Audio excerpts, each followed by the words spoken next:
Okay, so men, here's the thing. We are almost finished writing the basic plot for our Princess and the Frog movie.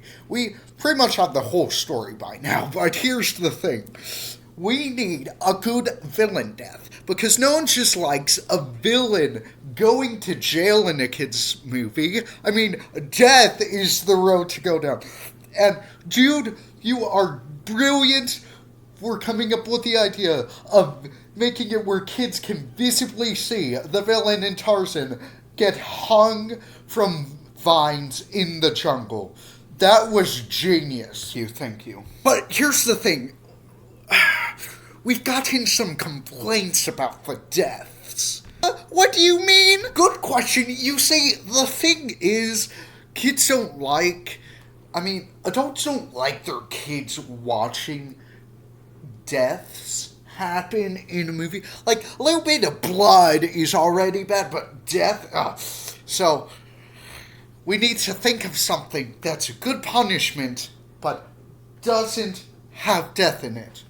How about they try trapping him in prison, except he escapes for a sequel? No, we need something better than that. Something that kids will remember. I think I have the perfect idea. I think anything can beat mine. Yeah, his was pretty good, so trust me, guys.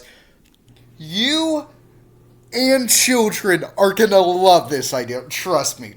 Are you ready?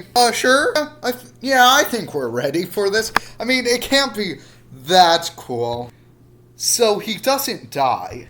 Dude, you're doing good so far. Without there being deaths, it's not that good. And you know how I made like a bunch of deals and used magic and stuff using some spirits? Yeah.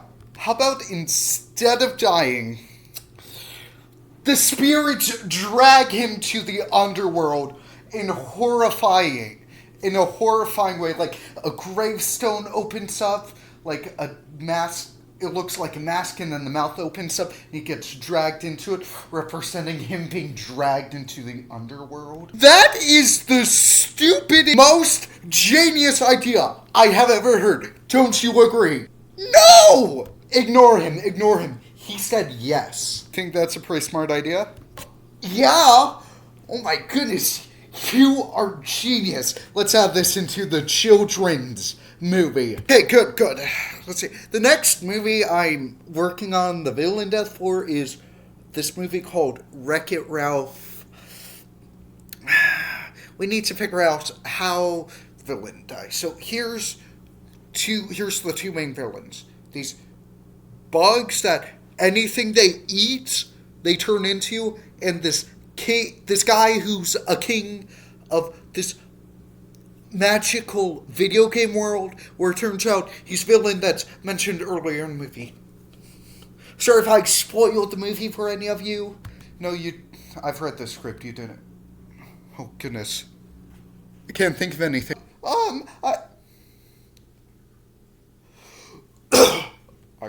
I got one. It better be good. So one of the bugs eats him alive. Oh my goodness, that is genius. Am I right? Yes, you're right. He is genius. Oh my goodness, I can't believe how great this is. Yes, but that's not it. What?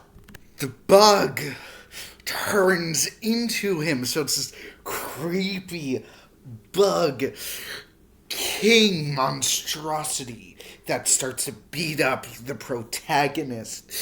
And in the end, wait, is there a way that you're able to defeat the bugs? So big laser, they're attracted to light. So like in the game they're originally from, big laser, they fly towards the light.